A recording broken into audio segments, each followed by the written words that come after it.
Саламатсыздар ма? Қазіргі суыққа нағыз пайдалы құрт көже жасайтын боламыз. Көреміз. Бір кесе күріш керек. Оны жуып аламыз дайындап.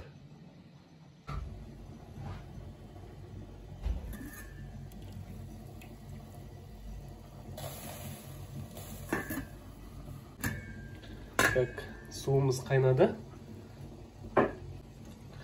Көжемізді біз пешке жасаймыз деп шештік. Енді осы қайнап жатқан суымызға күрішімізді жуып саламыз. Күрішіміз күн аязда нағыз осы бойыңа суық кіріп кеткенде осындай құрт көже ішсек өте пайдалы.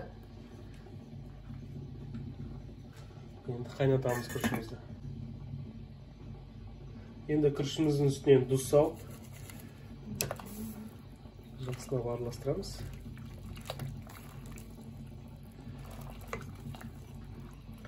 Күрішіміз піскенше басқа қосатын заттарын дайындап аламыз. Құртымызды енді жуып аламыз. Дайындап бірінші құртымызды қоспас бұрын жақсылап жуып.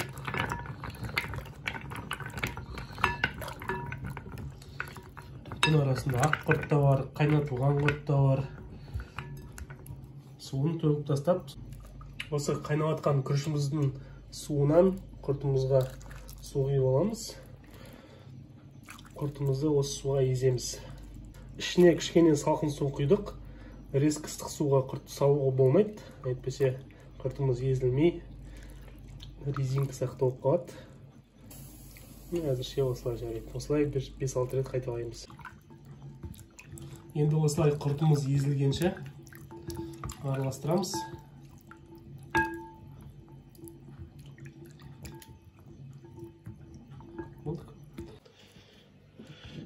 Так, құртымыз 5 минуттай тұрды.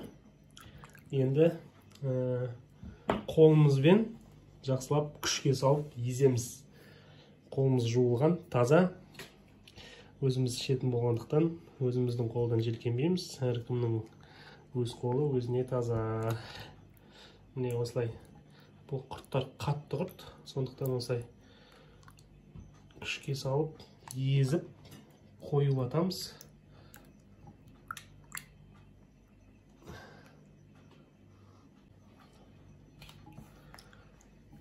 Енді құрттарыңыз қатты болса, осылай жылы суға салып, бетін жауып, жарты сағатқа солай қоя тұрсаңыздар болады.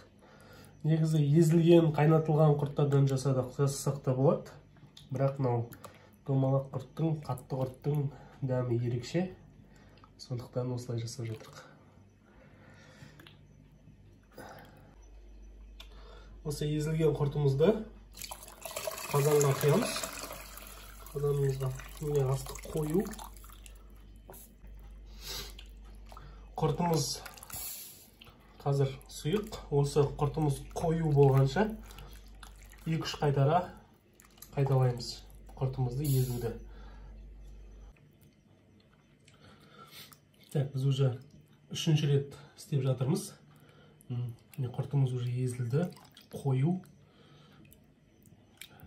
Осылай езілгенше қолмен еземіз, естіп қолымыздың бар күшін салып.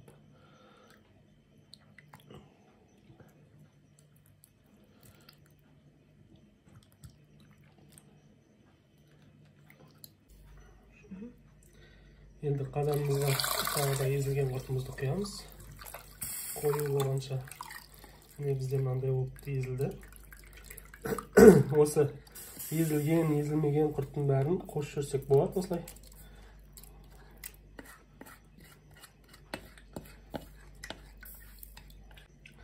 Так, көжеміз қою әрі тойымды болу үшін ұн шай қосамыз. Оған біз осындай бір ас қасық ұнға осы көжемізді араластырып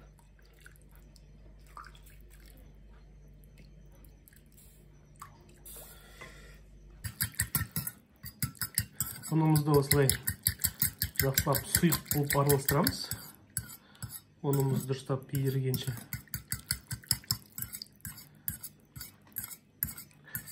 және осы ұнымызды көжеге құямыз. Осылай ұнымызды шайып, көжемізге қосамыз.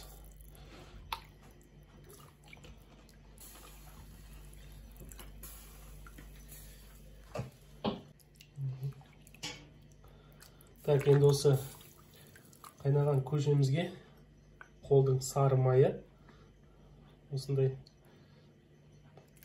қосамыз. Май көп емес, бізде құрт майды өте жақсы сіңіреді. Қазір соңында бұл майдың даже ізінде көрмей қаласыз. Енді осыны қайнатамыз жақсылап. Май қосылғаннан кейін бұл көже тіпті пайдалы болып кетеді. Сондықтан міндетті түрде жасап, осындай салқын күндері, аяз күндері ішсеңіздер, бойыңыздағы бүкіл салқынды грипповать етіп жүрсеңіздер, өте пайдалы. Жасап көріңіздер міндетті түрде. Осы құрт көжемізге тағы да тойымды болу үшін, мысалы, әркім өзі не қосса да болады. Біз мысалы кеше бешбармақтан қалған осындай жылқының еті және кішкене құйрық май қосамыз. Ұсақтап турап қоссаңыздар, тамақтарыңыз өте тойымды, өте пайдалы болады. Мысалы, міне осылай алып,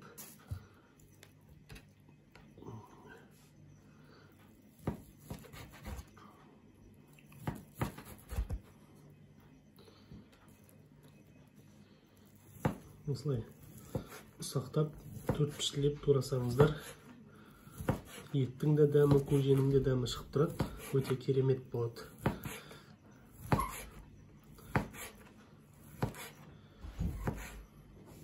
Так, көжеміз қайнап дайын болды. Енді соның үстіне жаңа тураған етіміз. Енді бұнда ет қоспай қойсаңыздар да болады. Енді бұл әр холодильникта, мысалы, піскен ет қой, қалып қойған, соларды өйстіп кішкентай турап қосып жүрсеңіздер, вообще дәмі деген керемет болады. Және тойымды болады. Осылай піссін деп қосамыз. Енді көжеміз дайын. Енді оттан алып, дәмін көре берсек болады. Бұл наурыз көже емес, бұл құрт көже. Ет қосқанға ойлап қалмаңыздар, наурыз көже деп. Наурыз көженің жаты жеті түрлі тағам қосып, сөйтіп дайындайды. Бұл жай обычный құрттан жасалған көже. Мен соған просто осындай қалған, бешбармақтан қалған осындай етті қосып жібердім. Осындай құйрық майды, немесе осындай қойдың іш майын, немесе ірі қараның іш майын осылай ұсақтап турап, қазанға шыжғырып қоссаңыздар да болады. Ол өте дәмді болады. Мен осындай дайын, тез дайындау керек болғандықтан, осылай піскен майды, піскен қазыны қостым, жылқының етін қостым. Осылай дәмдірек болады. Дәмін көреміз. Мына деп осылай.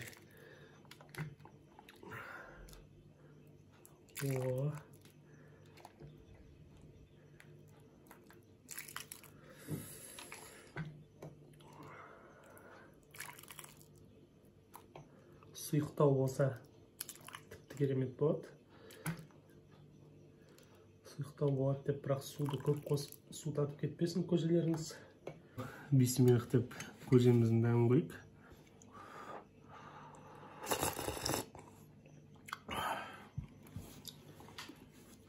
Керемет. Былай астан күрішмен, етмен.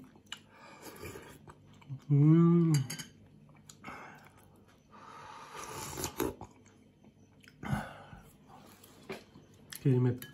Ыстық бауырсақпен вообще күшті кетеді. Құрт көжеміз дайын. Міндетті түрде жасап көріңіздер.